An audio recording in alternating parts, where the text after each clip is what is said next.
আসসালামু আলাইকুম। আমাদের অগ্রযাত্রা প্রকল্পের মঙ্গলডাঙ্গা বর্ষা কৃষক দলের জাহাঙ্গীর ভাইয়ের টমেটো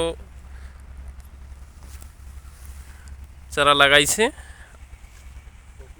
আর এখান থেকে কবির চারা উঠছে। কবির চারা কিছুদিনের মধ্যে আর কি রোপণ করা হবে। এটা হচ্ছে ফুলকপি, পাতাকপি, এটা হচ্ছে মরিচ, আর এটা আবার আছে মূলা, এটা হচ্ছে আমাদের পালং শাক। পালং শাক, এরপর হচ্ছে যে আমাদের মিষ্টি কুমড়া, যে আমরা মিষ্টি কুমড়াটা দিছি, আর পালং শাক, এটা আছে মিষ্টি কুমড়া।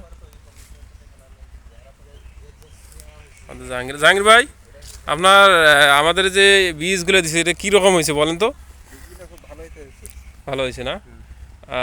না, বাঁধাকপি ফুলকপি কবে গাঁথতেছেন? এই 2-1 এর মধ্যে। আচ্ছা, 2-1 ধন্যবাদ সবাইকে।